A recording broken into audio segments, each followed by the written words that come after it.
Welcome to the Larry Kreider's Leadership Podcast. Larry is the author of over 40 books, the founder of Hope International, a worldwide family of churches and ministries in 6 continents, and has over 50 years of leadership experience. He and his guests will share inspirational leadership insights from their journey with God. These insights, gleaned from serving leaders in many nations, will transform your life and leadership. For more information on Larry's books and resources, visit LarryKreider.com.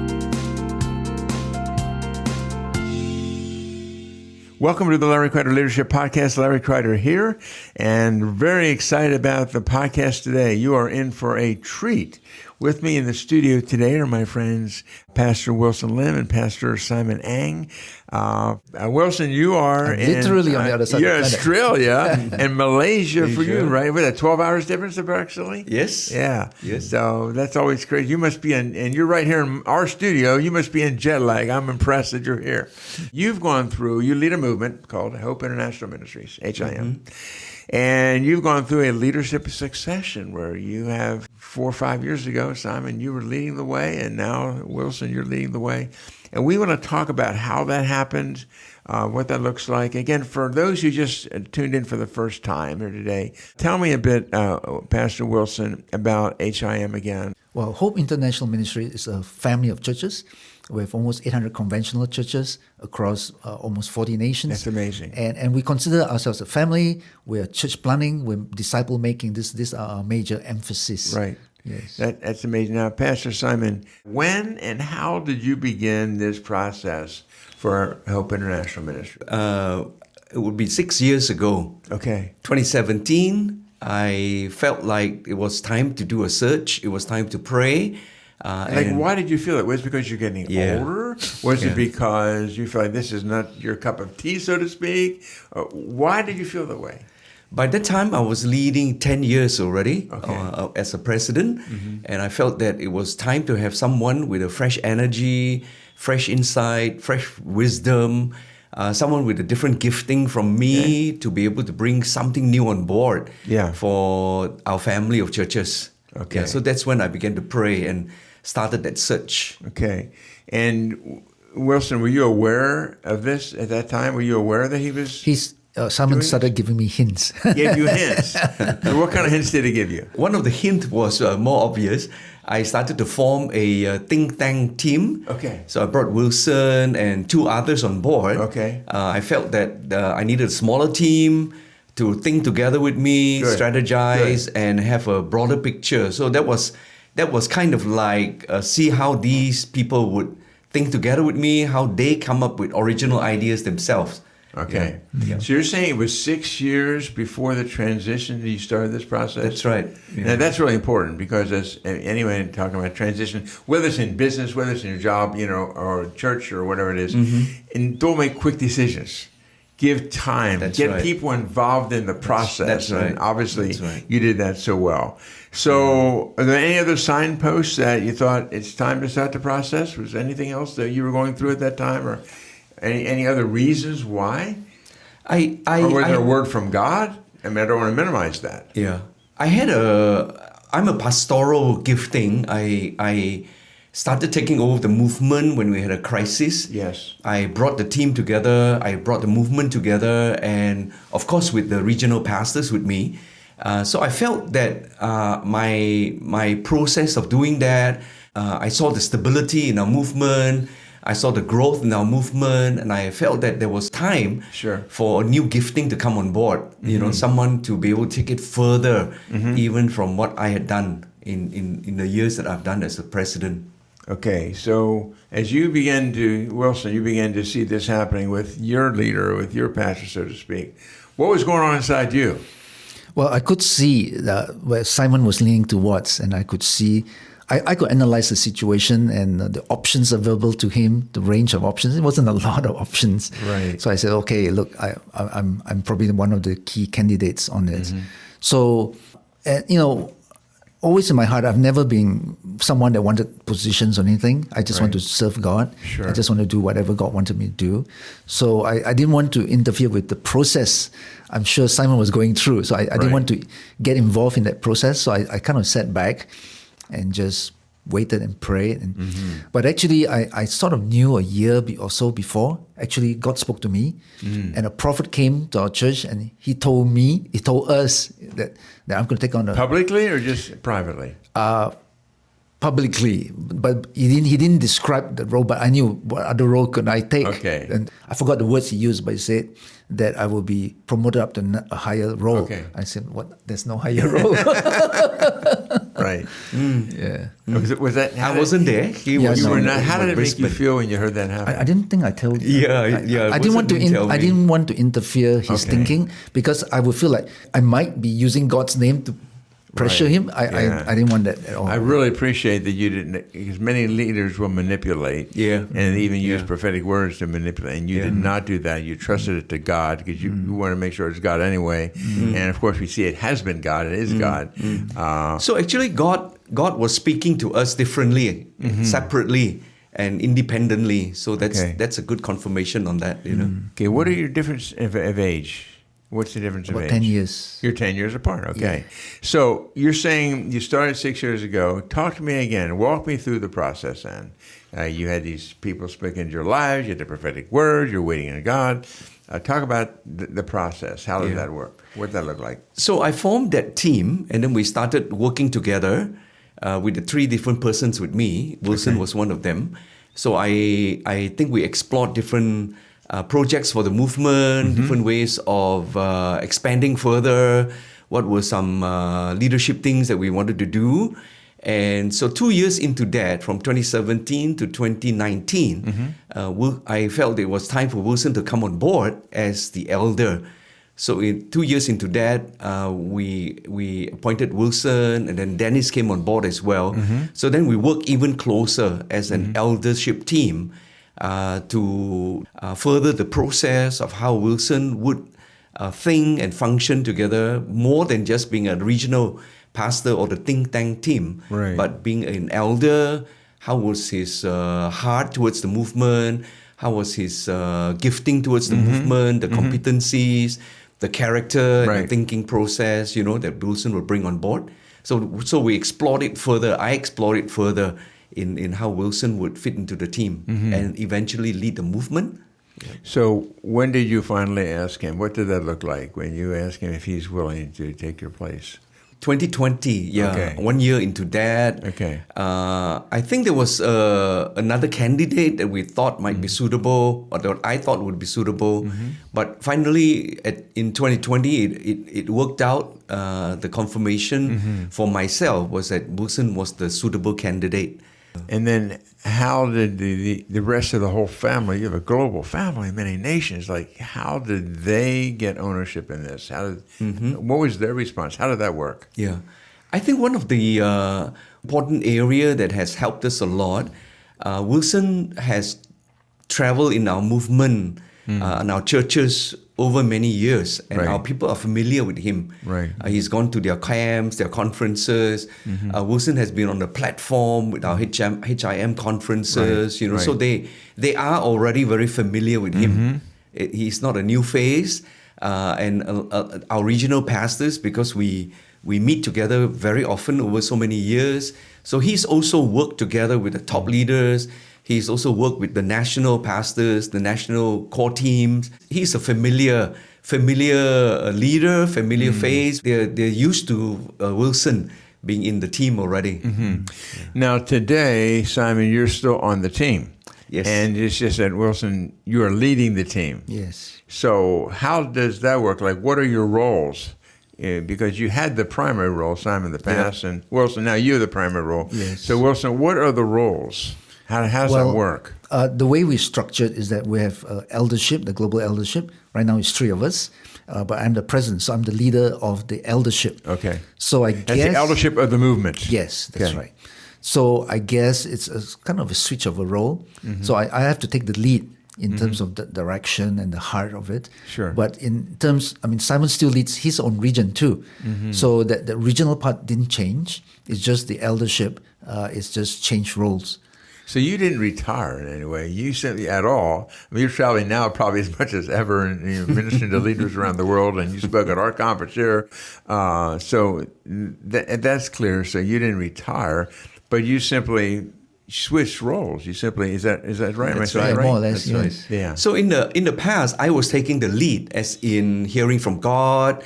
How do we move this movement forward? How do we grow our churches? And what's God's plan for the movement? Right. Wilson's taken on that role. And when I was president, he was a great supporter. He was like my armor bearer, and he was, thinking Sure, and sure. supporting. So the roles have switched. Now I'm supporting him. Right. I'm making sure that he's successful, Thank you, and doing as much as I can with the movement, and the because I'm strong with people, so I'm helping, talking to people, and bringing them together under Wilson's leadership as well. And I think part of it is just recognizing. I know Simon has strengths which really complement my strengths. Right. So having us both continuing to work together, it's just been tremendous. Mm-hmm. And of course, we added Dennis, and Dennis has brought in a different aspect, a different, more marketing savviness. That's his Right. background. He's a good man. And he's I would say an innovative thinker, a more innovative thinker. So that added to our eldership and the way we approach things. I think, Brother Larry, with me not being out of the scene in the eldership brings me being around brings added stability as well. People are seeing like, Simon is not abandoning. Simon is not just disappearing. He's still very much present, Right. and he's still working with Wilson. He's still working with the new team. So that adds a dimension of security, stability, and continuity. Yeah. You've done this so well. You're very aware that in local churches, when there's leadership shifts and changes, often people leave. Not everyone, but some. They don't like the new leadership. In movements, the same thing can happen. Yes. So what has happened with you? Basically, do you feel like a lot of people have left because of the shift? Or do you feel like, no, there's been basic stability as a whole, things have moved ahead? It was very seamless. We didn't lose anybody, I don't think, over the change. No, in fact, we grew. Yeah. Such a success story. Such a success story. Check out the show notes, by the way, Pastor Wilson, Pastor Simon, information about them, Hope International Ministries, all that. So make sure you check that out if there's anything that you would like to learn more from them. Now, here's the big question I have for each of you. We'll start with you, Simon. What was the hardest part of the process? Well, because we are now such a huge family, when I started the process, I had to really make sure that there was a right person with the right competency, right character, right spirituality, having a heart for everyone in the movement. Right. Not just a heart for what they want to do in their region or in their pet topic or pet goal or vision, but a vision for the movement. What would be our entire family of churches want to do together as well. So that was something that I had to really seek God carefully, think through carefully, consulted some people carefully as well. Excellent. How about you, Wilson? What's the hardest part of this whole process from your perspective? I think while he was on the process, there's the uncertainty on my part. I'm thinking like, okay, what's going to happen? Right. What's going to be the decision? What's it going to be like? So that was the level of uncertainty, and I guess I had to, because I'm someone that I usually think 5, 10, 20 years ahead. So I usually think ahead. So not being able to think ahead in those terms, I was like, okay, so I have to suppress myself a bit to hold myself back. So no, I'm just going to trust Simon and God, the process. So other people listening today, what advice do you have for them as they go through processes of change, processes of transition? What are things that you've learned, Pastor Simon? We'll start with you. I think depending on the complexity and the size of what you're handling, for us, because we are quite a sizable movement, start early rather than leave it till too late. That's good. I think if you leave it till too late, you're panicking, you're doing it in a hurried way, and you might tend to cut corners because you want to arrive at that solution sooner than you really want it to. And I've seen it with local churches, bigger roles, smaller roles. The bigger the responsibility, the more time you need to pray and seek God and think through, talk through this process carefully. So Wilson, what was the hardest part of the process for you? What was it like? I think for me, it's like I said, I think trusting God and trusting the process, that God knew what He was doing, that I didn't want to be forcing anything. Yes. Yeah, because I really wanted it to be a God thing. And I made the decision that no matter who was going to be appointed, I'm just going to support this because it's all about God's kingdom. Right. So, right. Exactly. Yeah, it's to me, it's about what God wants to do. And I just want to support what God wants to do. So I saw myself as, I'll support anybody that God appoints Beautiful. to lead. Yeah. So do you feel like right now you're right in your sweet spot, doing what God's called you to do? Because you're a pastor to pastors, you do that so well globally. Are you feeling like you're now in a sweet spot in a way you were not maybe 10 years ago? Yes, I am happy to be in a role in doing what I'm doing, still talking to pastors, mentoring them, and seeing how they can be more successful in their churches. I'm happy that I'm supporting Wilson, that there is a God-anointed person who is thinking for the movement. Exactly. And I'm happy to support that vision. Yeah, so I'm happy with that. And you're happy with your new role, Wilson? I hope you are, because you're in. I think to me, it was never been the issue of whether I'm happy. It's whether I'm in the role that God wants me to be in. That's the key. Yeah, so I don't measure it by happiness. I agree with that. But I find joy in doing what I'm doing. Yes. And Very I think good. it's utilizing my giftings in a stronger way. Yeah. Doing this. Yeah. Yeah. So anybody listening today says, I'm going through a transition in life, any other advice you would have for them, either of you?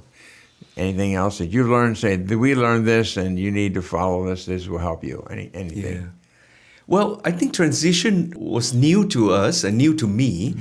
I think this is the first time I'm having to really look at transition. Even in my local church in Kuala Lumpur, in Malaysia, I'm also already looking at younger pastors.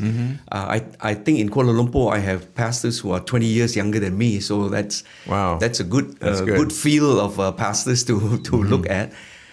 So for those who are going through this, I mentioned about prayer. I mentioned about seeking out people who have gone ahead of you, get some ideas from them. Because from what I had read, transitions could work very badly. Yeah. There's a lot of horror stories in transitions. There's at least 50% that fail. So I'm like, wow, this is not no easy task. Right. So I think pray through it carefully. Talk to people who could give you, wisdom in how you want to go through that process. Yeah. Good. Wilson, anything you would add? I would say make sure that the persons, I would rather work if I had option, if there's two, maybe even three, to test them out so that they can prove their heart, their competence, whether they can work with the team. So having some exposure to the key team would be really crucial, and just see how the dynamics work.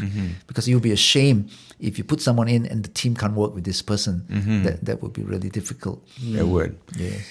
Last question I have for you is, the two of you, along with Dennis, live in 3 different regions of the world. You're in Australia, Wilson. You're in the main islands, or the main part of mainland, so to speak.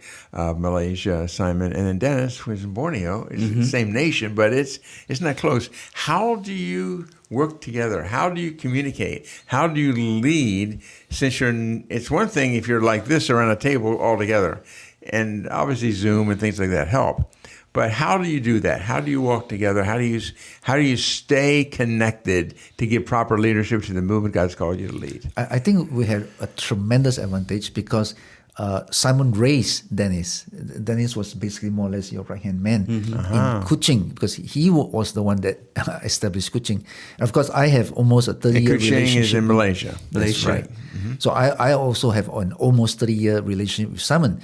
Okay. So relationship-wise, it hasn't been a problem.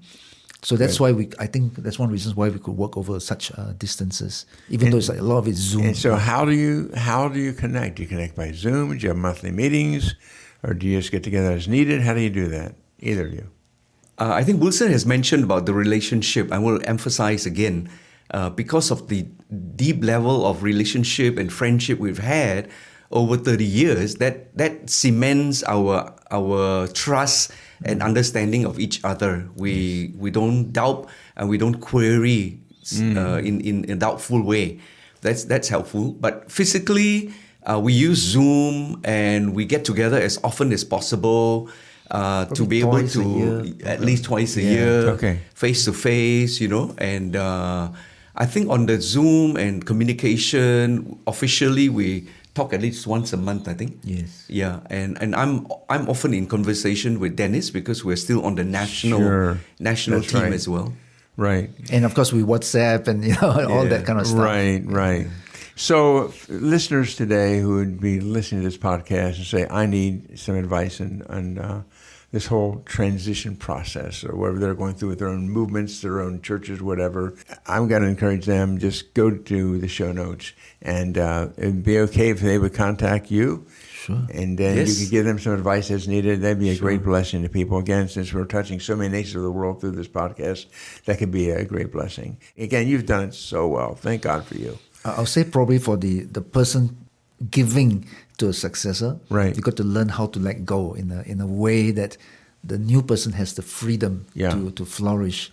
And that's not easy. It's always like a father to a son, handing something on, and you have to trust that this son has to do it his way. I think. And it will be a bit different than the way it was before. Yes. Yeah, good. Anything you want to add, Simon?